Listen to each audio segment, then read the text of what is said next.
Case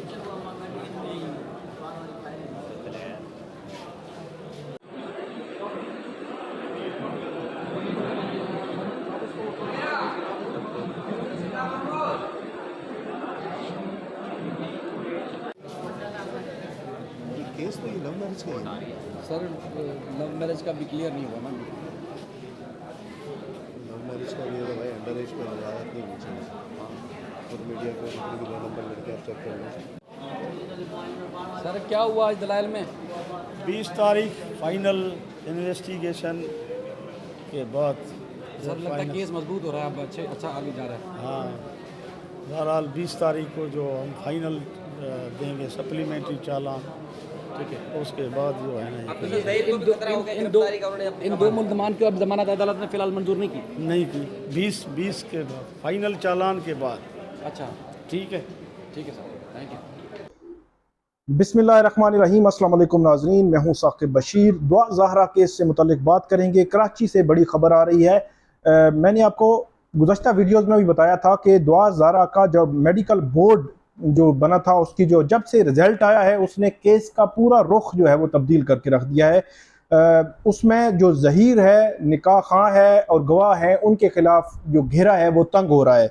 इससे कबल ये खबर आई थी कि कराची की ट्रायल कोर्ट जो है वो शायद जो निकाह खां है और गवाह, क्योंकि पुलिस ने जब सी चलान पेश किया था कराची की ट्रायल कोर्ट में तो उसके बाद ये लग रहा था कि निकाह खां और गवाह उनको जो है वो केस से डिस्चार्ज कर दिया जाएगा, उनको रिहा कर दिया जाएगा।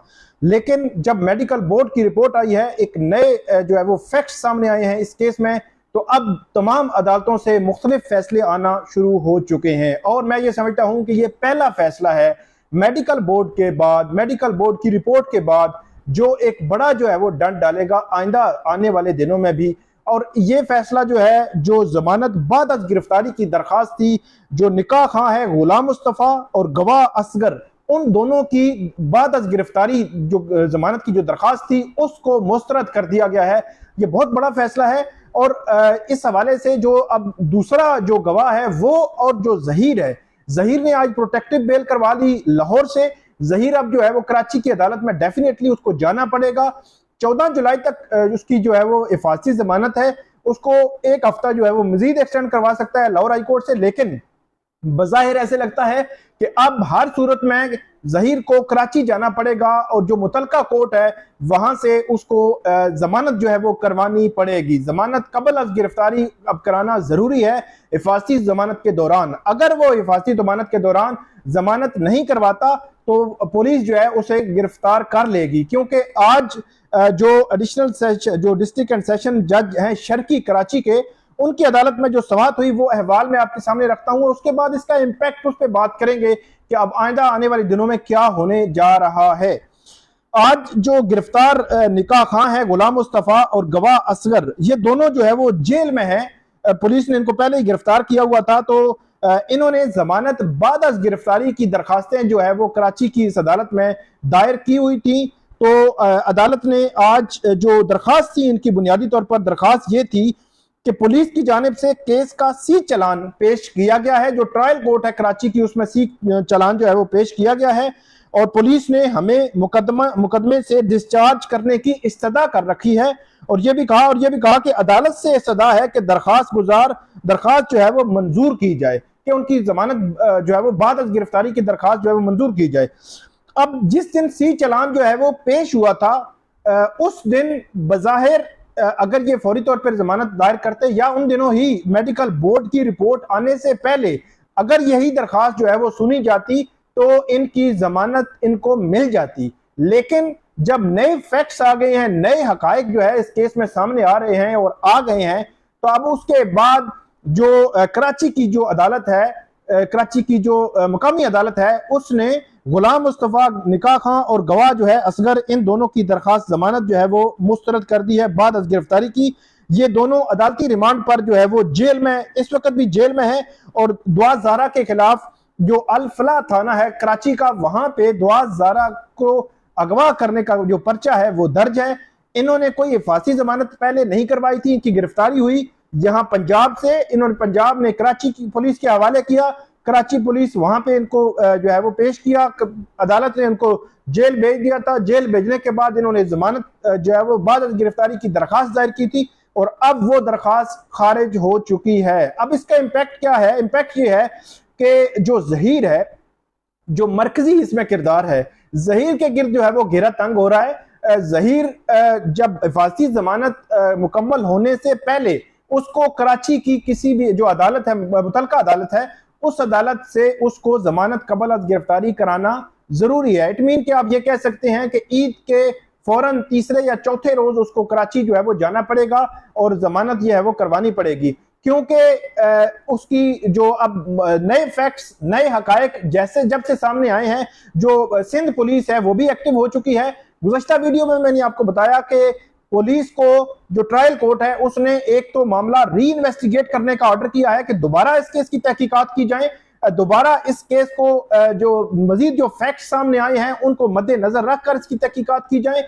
और इसके अलावा जो CDR है, 15 से 20 अप्रैल के दौरान जो कॉल्स इनकमिंग या आउटगोइंग हुई जहीर के नंबर से या उनके मैसेजेस थे, उन तमाम का रिकॉर्ड जो है वो CDR की शक्ल में अदालत ने, ट्रायल कोर्ट ने कहा है कि पुलिस वो तमाम रिकॉर्ड हासिल करे और उसके बाद जो जिमनी चालान है वो ट्रायल कोर्ट में पेश करे। और जिमनी चालान भी 20 जुलाई को जो समाअत होनी है उस दिन का अदालत ने कह रखा है कि उस रोज को जिमनी चालान जो है वो कराची की मुकामी अदालत में पेश किया जाए। तो ये बड़ा इंपॉर्टेंट अब जो है वो सूरत हाल बनने जा रही है। और आज का फैसला पहला फैसला है मेडिकल बोर्ड की रिपोर्ट आने के बाद, नए फैक्ट्स, नए हकायक आने के बाद, और इसका इम्पैक्ट पूरे केस में पड़ेगा। जहीर अगर जमानत कबल गिरफ्तारी करवाता भी है तो बज़ाहिर ऐसे लगता है कि जहीर की भी जमानत एक स्टेज पे आकर कैंसिल हो सकती है, खारिज हो सकती है और जहीर की गिरफ्तारी जो है वो हो सकती है इस केस में। लेकिन दूसरी जानब जो दुआ ज़हरा वाला मामला है, अब दुआ ज़हरा को जो सिंध हाई कोर्ट ने 21 जुलाई की तारीख मुकर्रर कर रखी है दुआ ज़हरा की बाजियाबी के लिए। और दुआ ज़हरा की बाजियाबी के लिए दुआ ज़हरा के वालिदैन मेहदी अली काज़मी ने, जो उनके वकील हैं जिब्रान नासिर, उनकी तरफ से दरखास्त दायर कर रखी है कि उनको जहीर से बाजियाब करा के वालिदैन के हवाले किया जाए। तो ये बड़ा इंपॉर्टेंट मरला है और 21 जुलाई के लिए सिंध हाई कोर्ट ने उस केस में भी नोटिस जारी कर रखे हैं। अब देखते हैं कि सिंध हाई कोर्ट में जहीर या उसके वालिदैन या उसके वकील क्या मौक़िफ़ इख्तियार करेंगे और क्या सिंध हाई कोर्ट के ऑर्डर या सिंध हाई कोर्ट कोई ऐसा ऑर्डर दे सकती है जिसके बाद जहीर जो दुआ ज़हरा है उसको वालिदैन के हवाले कर दिया जाए या दुआ ज़हरा को किसी शेल्टर होम में शिफ्ट किया जाए। क्योंकि दुआ ज़हरा माइनर है, अदालत के सामने तो उसके अब बयान की वो कानूनी तौर पर वक़्त नहीं रही, लेकिन दुआ ज़हरा जो कुछ बोल रही है उसमें बज़ाहिर वो जो जहीर को छोड़ने के लिए इस तरह तैयार नहीं है। अब सिंध हाई कोर्ट उसको फौरी तौर पर क्या अपने उसके वालिदैन के पास भेज देगी या सिंध हाई कोर्ट कोई ऐसा ऑर्डर जारी कर सकती है कि दुआ ज़हरा को जो शेल्टर होम है वहां पे शिफ्ट किया जाए। अब इस केस में दो जो अफराद थे, निकाह खां और गवाह, उनको उनकी जो जमानत बाद गिरफ्तारी की दरखास्तें थी वो मुस्तरद हुई हैं। 14 जुलाई के लिए लाहौर हाई कोर्ट से हिफाजती जमानत पे है जहीर और 20 जुलाई को कराची की ट्रायल कोर्ट में समाअत होगी, 21 जुलाई को सिंध हाई कोर्ट में समाअत होगी। तो ये तमाम अगले 2 हफ्ते जो है वो बड़े अहम है इस केस के हवाले से। अब देखते हैं कि अब इस केस में आइंदा या मुस्तकबिल का सिनेरियो जो है वो क्या बनता है। आइंदा भी जो अपडेट होगी वो भी आपके साथ शेयर करेंगे। नाज़रीन, इस वीडियो पे आप फीडबैक जरूर दीजिएगा। बहुत शुक्रिया।